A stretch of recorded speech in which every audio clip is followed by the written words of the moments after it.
30 साल बहुत लंबा अरसा होता है। इंसान की पूरी ज़िंदगी बदल जाती है, चेहरे बदल जाते हैं, शहर बदल जाते हैं, रिश्तों की हकीकत बदल जाती है। मगर कुछ यादें ऐसी होती हैं जो वक्त के सब तूफान सह कर भी दिल के किसी कोने में वैसे ही ज़िंदा रहती हैं जैसे कल की बात हो। नदीम भी यही सोचता हुआ ऑस्ट्रेलिया से पाकिस्तान आने वाली फ़्लाइट की खिड़की के पास बैठा नीचे फैले बादलों को देख रहा था। उसके बालों में सफ़ेदी उतर चुकी थी, चेहरे पर उम्र की थकन साफ नजर आती थी, मगर आंखों में आज भी अपने गांव की मिट्टी के लिए वही मोहब्बत थी जो 30 साल पहले थी। नदीम जब पाकिस्तान छोड़कर गया था तब वो सिर्फ 25 साल का था। उसके वालिद का इंतकाल हो चुका था और घर की सारी जिम्मेदारी उसके कंधों पर आ गई थी। दो छोटी बहनें थीं और एक बीमार माँ। गांव में चंद एकड़ ज़मीन थी मगर उसे गुजारा मुश्किल था। नदीम ने बहुत कोशिश की मगर हालात बेहतर ना हुए। आखिर एक रिश्तेदार के ज़रिए उसे ऑस्ट्रेलिया में मजदूरी का वीज़ा मिल गया। वो दिल पर पत्थर रखकर माँ और बहनों को छोड़कर चला गया। शुरू के साल उस पर बहुत भारी गुजरे। दिन रात मेहनत करता, कभी फैक्ट्री में काम करता, कभी होटल में बर्तन धोता। कई कई रातें ऐसी गुजरी जब वो थकन से टूट जाता, मगर फिर माँ का चेहरा और बहनों की ज़रूरतें याद आती तो दोबारा खड़ा हो जाता। उसने अपनी जवानी सिर्फ पैसे कमाने में गुजार दी थी। बहनों की शादियाँ की, माँ का इलाज करवाया, घर की मुरम्मत करवाई और गांव की ज़मीन भी संभालने के लिए अपने बहनोई सलीम के हवाले कर दी। सलीम शुरू शुरू में बहुत वफादार बनता था। हर महीने फ़ोन करके कहता, भाई आप फिक्र ना करें, ज़मीन मेरी अपनी ज़मीन की तरह है, मैं सब संभाल लूँगा। नदीम भी उस पर इतबार करता रहा। उसे लगता था बहनोई ही तो है, अपना खून ना सही मगर अपना ही आदमी है। वक्त गुजरता गया, माँ भी दुनिया से चली गई, बहनें अपने घरों में मसरूफ़ हो गईं। नदीम ने ऑस्ट्रेलिया में एक छोटा सा घर ले लिया मगर शादी ना कर सका। कभी वक्त ना मिला, कभी दिल ना माना। उसके अंदर कहीं ना कहीं अपने वतन वापस लौटने की ख्वाहिश हमेशा जिंदा रही। फिर एक दिन उसे एहसास हुआ कि अब वो थक चुका है, उम्र ढल रही है। सारी ज़िंदगी दूसरों के लिए कमाता रहा मगर अब बाकी ज़िंदगी अपने वतन में गुजारनी चाहिए। उसने अपना कारोबार बेच दिया और मुस्तकिल पाकिस्तान वापस आने का फ़ैसला कर लिया। कराची एयरपोर्ट पर कदम रखते ही उसकी आंखें नम हो गईं। हर चीज़ बदली हुई थी मगर मिट्टी की खुशबू वही थी। वो सीधा अपने गांव पहुंचा। रास्ते भर वो पुरानी यादों में खोया रहा। वही खेत, वही नहर, वही पुरानी सड़कें, मगर अब सब कुछ छोटा छोटा लग रहा था। गांव पहुंचते ही उसे पहला झटका लगा। उसका आबाई घर पहले जैसा नहीं था। दीवारों पर सलीम के बेटे के नाम लिखे थे। सहन में खड़ी मोटरसाइकिलें और बाहर बंधे जानवर साफ बता रहे थे कि अब ये घर किसी और का समझा जा रहा है। सलीम ने उसे देखते ही मसनूई खुशी जाहिर की। गले मिला मगर उसके चेहरे पर घबराहट साफ नजर आ रही थी। अरे भाई, आपने तो अचानक आकर हैरान कर दिया। नदीम खामोशी से उसे देखता रहा। उसने महसूस किया कि सलीम की आंखों में पहले जैसी मोहब्बत नहीं थी। रात खाने पर सलीम बार बार इधर उधर की बातें करता रहा मगर नदीम की नज़रें उसके चेहरे पर जमी रही। आखिर उसने सीधा सवाल कर दिया, ज़मीन के कागजात कहाँ हैं? सलीम के हाथ रुक गए। चंद लम्हे खामोशी छा गई। वो बस मेरे पास ही हैं भाई, आप फिक्र क्यों करते हैं? नदीम ने धीरे से कहा, मुझे कल देखने हैं। सलीम ने ज़बरदस्ती मुस्कुराहट दी मगर उसके माथे पर पसीना आ गया। अगले दिन नदीम ने गांव के पुराने नंबरदार से मुलाकात की तो उसके पांव तले ज़मीन निकल गई। उसे पता चला कि सलीम ने कई साल पहले जेली कागजात बनवाकर पूरी ज़मीन अपने नाम करवा ली थी। गांव वाले सब जानते थे मगर किसी ने नदीम को खबर ना की। नदीम देर तक खामोश बैठा रहा। उसे यूं लगा जैसे किसी ने उसकी 30 साल की मेहनत उसके सीने से नोच ली हो। वो ज़मीन सिर्फ मिट्टी नहीं थी, वो उसके बाप की निशानी थी, उसकी माँ की दुआएं थी, उसका बचपन था। उस रात वो सो ना सका। बार बार उसे सलीम की बातें याद आती, वो झूठा इत्मीनान, वो झूठी वफादारी, सब फरेब था। सुबह उसने सलीम से बात की तो सलीम साफ मुकर गया, भाई ज़मीन अब कानूनी तौर पर मेरी है। आप तो 30 साल बाहर रहे, हमने संभाली है सब कुछ।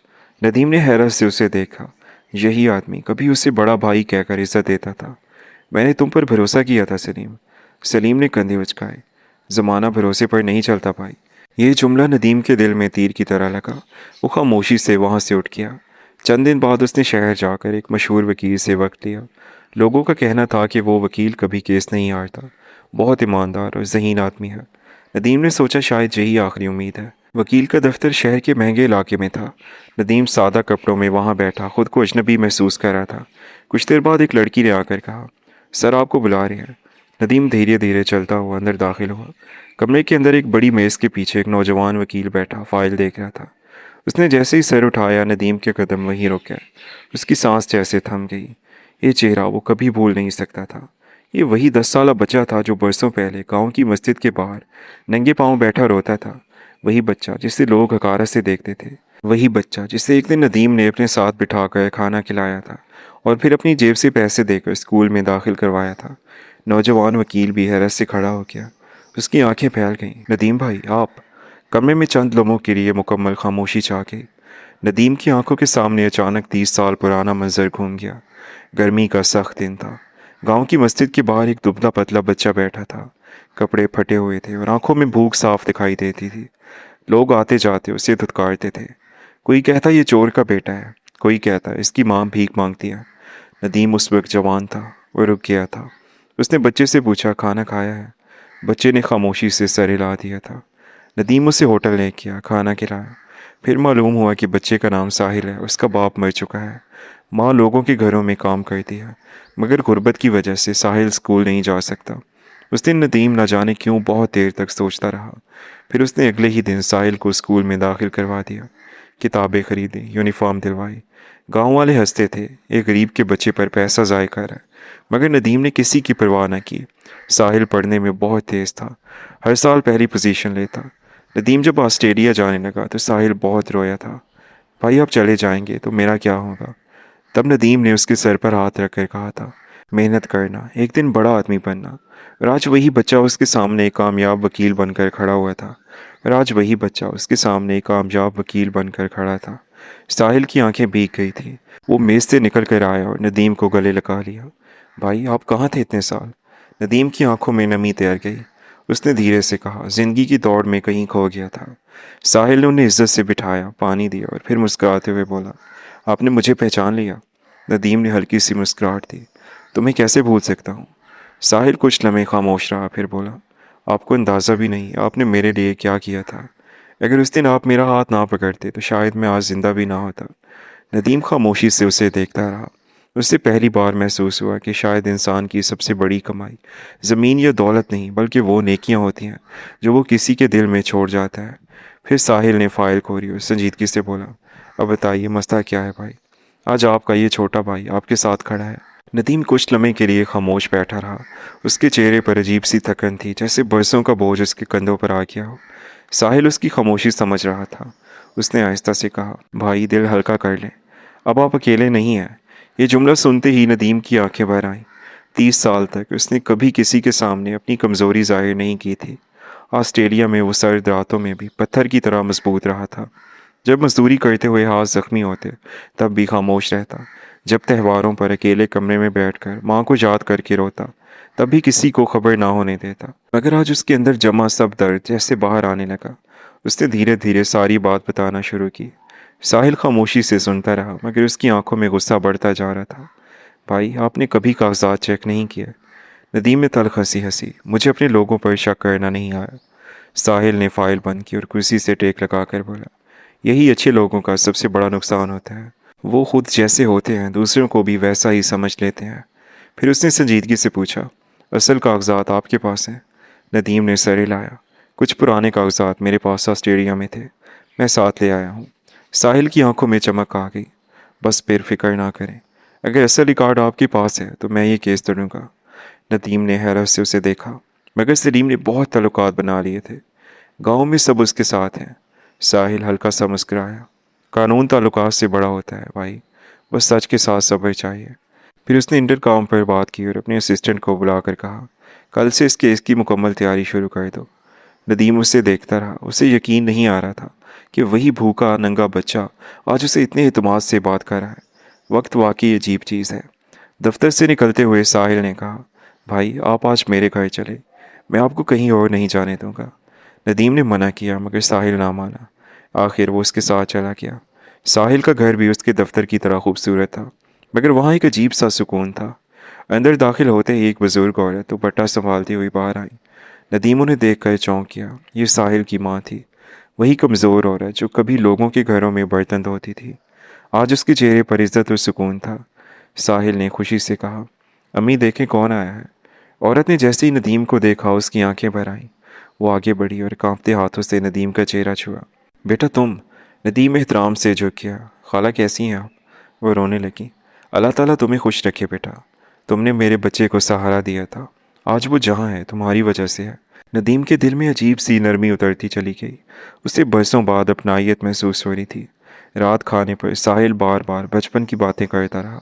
वो बताता कैसे नदीम ने उससे पहली बार नए जूते खरीद कर दिए थे, कैसे स्कूल के बच्चे उसे गरीब कहकर छेड़ते थे, मगर नदीम हमेशा उसके साथ खड़ा होता था।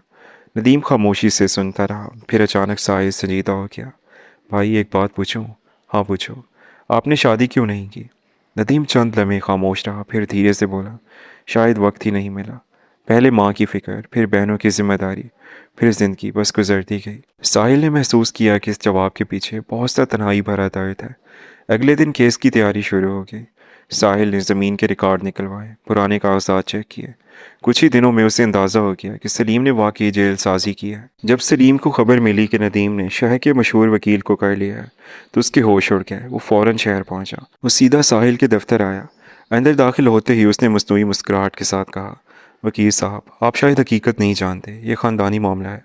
साहिल ने सर्द नज़रों से उसे देखा। हकीकत अदालत में सामने आ जाएगी। सलीम कुर्सी खींच कर बैठ गया। देखें, हम आपस में मामला हल कर सकते हैं। साहिल खामोश रहा। सलीम थोड़ा करीब झुका। आप जितनी फ़ीस कहेंगे दे दूंगा, बस केस छोड़ दें। साहिल की आंखों में नफरत उभर आई। उसने सख्त लहजे में कहा, दरवाज़ा वहाँ है, इज्जत से निकल जाएं। सलीम चौंक गया। उसने शायद कभी किसी वकील से ऐसे बात नहीं सुनी थी। आप जानते नहीं हैं मैं कौन हूँ? सलीम ने मेज़ पर हाथ रखा। और आप शायद ये नहीं जानते कि मैं कौन हूँ। मैं उस आदमी का कर्ज कभी नहीं उतार सकता जिसने मुझे सड़क से उठाकर इंसान बनाया। अब अगर पूरी दुनिया भी आपके साथ खड़ी हो, तभी मैं ये केस नहीं छोड़ूंगा। सलीम गुस्से से सुर्ख हो गया, मगर खामोशी से निकल गया। उस दिन के बाद गांव में तरह तरह की बातें होने लगी। नदीम सुबह सवेरे तैयार होकर साहिल के घर अदालत पहुंचा। अदालत लोगों से भरी हुई थी। सलीम भी अपने वकीलों के साथ आया हुआ था। उसके चेहरे पर मसनूई एतमाद था, मगर आंखों में बेचैनी साफ दिखाई देती थी। कार्रवाई शुरू हुई। सलीम के वकील ने बड़ी बड़ी बातें की। कहा कि नदीम ने 30 साल पहले ज़मीन खुद सलीम के हवाले कर दी थी। वो कभी वापस आना ही नहीं चाहता था। सलीम ने ज़मीन संभाली, उस पर खर्च किया, इसलिए अब वही असल मालिक है। नदीम खामोश बैठा सुनता रहा। हर लफ्ज़ उसके दिल पर चोट की तरह लग रहा था। फिर साहिल खड़ा हुआ। पूरा कमरा खामोश हो गया। उसने निहायत सुकून से असल कागजात अदालत में पेश किए। पुराने दस्तखत नए जेली दस्तखतों से मिलाए। फिर उसने सरकारी रिकॉर्ड में तब्दीली की तारीख दिखाई जो उस वक्त की थी जब नदीम ऑस्ट्रेलिया में था। जज गौर से सब देखता रहा। फिर साहिल ने एक जुमला कहा जिसने पूरा माहौल बदल दिया। जनाब, ये सिर्फ ज़मीन का मामला नहीं है, ये एक ऐसे शख्स के एतमाद का कत्ल है। पेशी ख़त्म हुई तो जज साहब ने मज़ीद रिकॉर्ड तलब कर लिया।